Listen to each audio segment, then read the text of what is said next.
Welcome to Earl Stewart on Cars.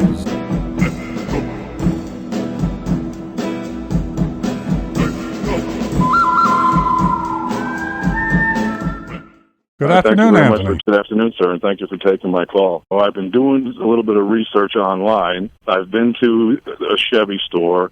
I've been to a Ford store. How do these dealers get away with this bait-and-switch tactic? I mean, they give you, that car was just sold. Well, it doesn't say anything. Well, yeah, it does. If you look, there's a 7-digit number underneath the ad, but they can never produce a buyer's order that somebody bought the car. Isn't that bait-and-switch? Anthony, it is. It's total bait and switch. It's probably one of the reasons that we do this show. It is outrageous what they get away with.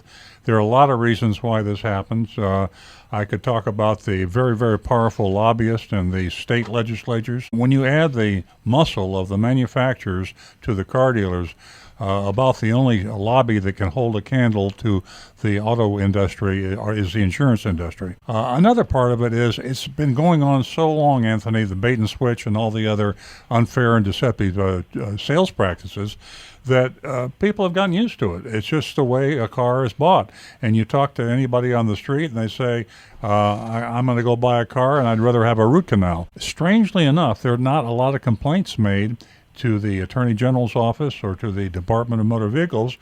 People take it as SOP.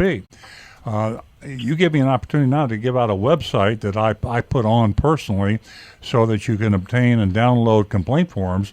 And that website is www.floridacardealercomplaints, that's plural, COMPLAINTS, floridacardealercomplaints.com.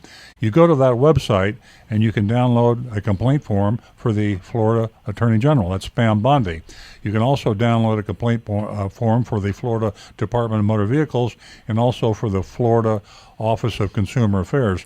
Those are 3 state agencies that you can file a complaint. Fill out a complaint form on those dealers and just tell them exactly what happened. Say, they advertised a Chevrolet model for this price. I went in and they wouldn't sell me the car. Once you give information, the Attorney General will file a complaint with these dealers that are doing that.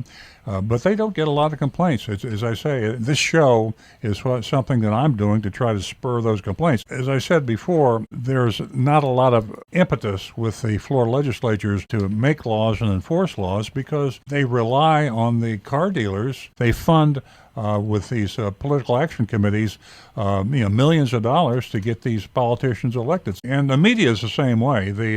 You want to know why the newspapers don't do an expose or the television or the radio. They rely very heavily on advertising. And the local car dealers in any community are either the largest advertiser or one of the largest advertisers. So you're not going to have WPTV, Channel 5 television, or any of the local stations do an expose on car dealers, because if they lose that revenue from their advertising, that could put them out of business. The newspapers are hanging by a thread these days, and you'll never see the Palm Beach Post or the Sun Sentinel run a negative ad on a car dealer, because if they did, it would literally bankrupt them.